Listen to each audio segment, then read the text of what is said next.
अक्सर आपने सुना होगा कि करीब 45 से 50 साल के बीच की उम्र की महिलाएं कई तरीके के लक्षणों से जूझती हैं। थकान, आंखों में जलन, आंखें थकी होना, शरीर दर्द, चिड़चिड़ापन और कई तरीके की समस्याओं से वो जूझती हैं। लेकिन 80% से ज़्यादा लोगों को नहीं पता होता है कि ये आखिर है क्या। दरअसल ये मेनोपॉज होता है। मेनोपॉज का मतलब होता है कि वो अवस्था जब जो महिलाएं होती हैं उनके जो पीरियड्स होते हैं उनके जाने का वक्त आ जाता है। ये 1 महीना या 1 हफ्ते 15 दिन में होने वाली प्रक्रिया नहीं है। किसी को 1 से 2 साल तो किसी को 3 से 5 साल तक लग जाते हैं। और इस पूरी प्रक्रिया में जो शरीर भीतर से जिन प्रक्रियाओं से गुजरता है, जिन बदलावों से गुजरता है, वो बदलाव ही आपके अंदर ये लक्षण पैदा करते हैं। यही मेनोपॉज है। और विस्तार से आपको समझाने के लिए हम पहुंच गए डॉक्टर अनुज शाह के पास। हमने उनसे सवाल किया, मैडम ये मेनोपॉज क्या है, इसके लक्षण क्या आते हैं और कैसे इसके लक्षण की घातकता को हम कम कर सकते हैं। सुनिए। मीनोपॉज या रजोनिवृत्ति स्त्री के जीवन का वह पड़ाव जब हमारे शरीर के अंदर जो अंडकोश है उनमें से ईस्ट्रोजन नाम का एक हार्मोन कम होते होते बंद हो जाता है बनना। तो यह शुरुआत तो 40 की उम्र से होती है और 50 तक यह पूरी तरह से हमारे शरीर के अंदर आ जाता है। तो 10 साल और किसी किसी के अंदर 5 साल लगते हैं।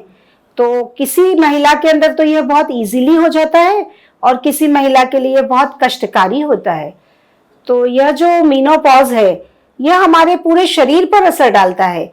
सिर के बाल से लेकर तो पैर के नख तक इसके चेंजेस जो हमारे शरीर में आते हैं वे हमें पूरी तरह से झकझोर देते हैं। हमारे सबसे इम्पोर्टेंट ब्रेन के अंदर जो चेंजेस आते हैं, तो ब्रेन से हमारे हॉर्मोन्स के नहीं निकलने से हमारे ब्रेन के अंदर एंजाइटी, चिड़चिड़ापन, मूड स्विंग होना, कुछ अच्छा नहीं लगना, डिप्रेशन आना, किसी से बात करने की इच्छा नहीं होना, इस तरह के कुछ चेंजेस हमें हिला देते हैं। उसी तरह से इसमें कुछ साइंस होते हैं जो हमें पता चलाता है कि हमें कुछ गड़बड़ है, हमारा शरीर नॉर्मल नहीं रहा। तो हमारे फेस के ऊपर, हमारे फेस में फैट टिश्यू की कमी से हमारे चेहरे में रिंकल्स आ जाते हैं। हमारे जो दांत हैं, मुंह है, उसमें बैड ब्रीथ आने लगती है, एक अलग स्मेल आती है।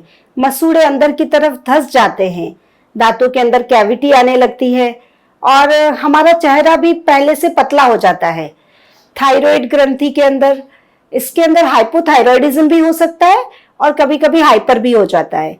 हमारे हृदय के अंदर भी इसमें चेंजेस आते हैं। हृदय के अंदर जो हमारा लिपिड प्रोफाइल है उसमें भी गड़बड़ी आने लगती है।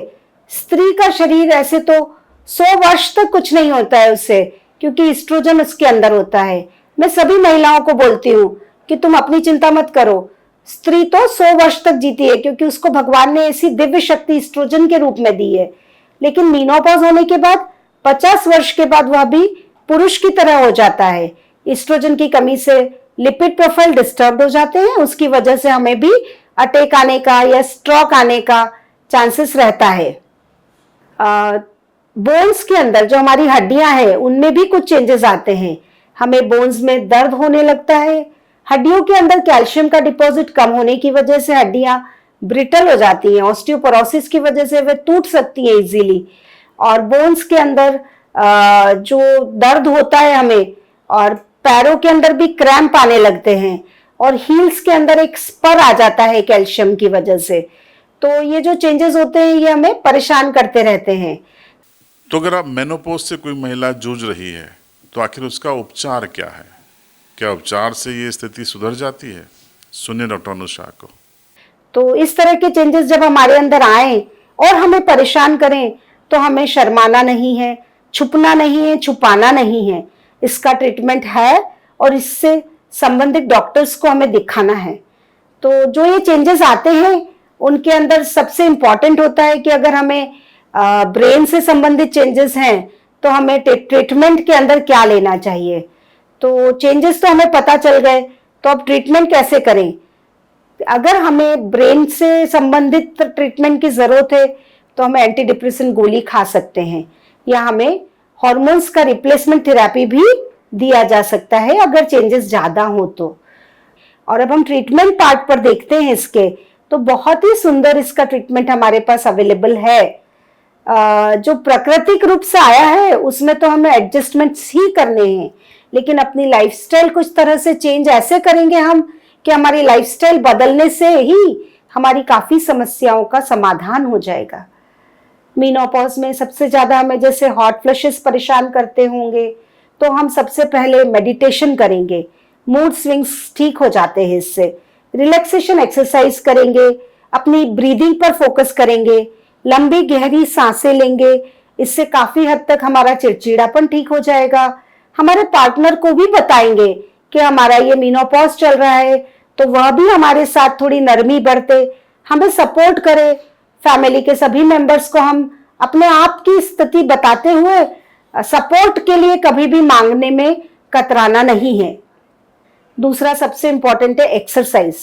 एक्सरसाइज में योगा जो होता है वो गोल्ड स्टैंडर्ड ट्रीटमेंट है इसका, कि योगा आपके हैप्पी हार्मोन्स को सिक्रेट करवा सकता है और आपके काफी हद तक जॉइंट्स में, मसल्स में और आपके बॉडी के पूरे सभी पार्ट्स के अंदर काफी हद तक एक पॉजिटिव एनर्जी की, ऊर्जा की संरचना कर सकता है। तीसरा है वॉक। अपने आप को इतना फिट बनाइए, सुबह, शाम और रात को कम से कम 20 मिनट जरूर चलिए। 20 मिनट चलने से हमारी बोन्स के अंदर नया ब्लड बनने लगता है, हमारी जो भी पेन रिलेटेड प्रॉब्लम्स हैं वो सॉल्व होने लगती हैं और हमारी बॉडी में इंसुलिन की रिक्वायरमेंट कम हो जाती है, क्योंकि ग्लूकोज का अच्छे से मेटाबॉलिज्म होता है, तो डायबिटीज ठीक हो सकता है इससे। और वाटर, जो पानी होता है उसको हम बोलते हैं हाइड्रोथेरेपी। कम से कम 10 से 15 ग्लास आप पानी के लीजिए, तो पानी से आपकी ड्राई स्किन ठीक हो जाएगी, आपके शरीर के अंदर जो हॉट फ्लैशेस है वो ठीक हो जाएंगे। और जब भी आपको ऐसा पसीना पसीना आता है तो आप जाकर शॉवर ले लीजिए। दिन में 2 या 3 बार शॉवर लेने से आपके शरीर के अंदर सारे हॉट फ्लैशेस के सिम्टम्स चले जाएंगे।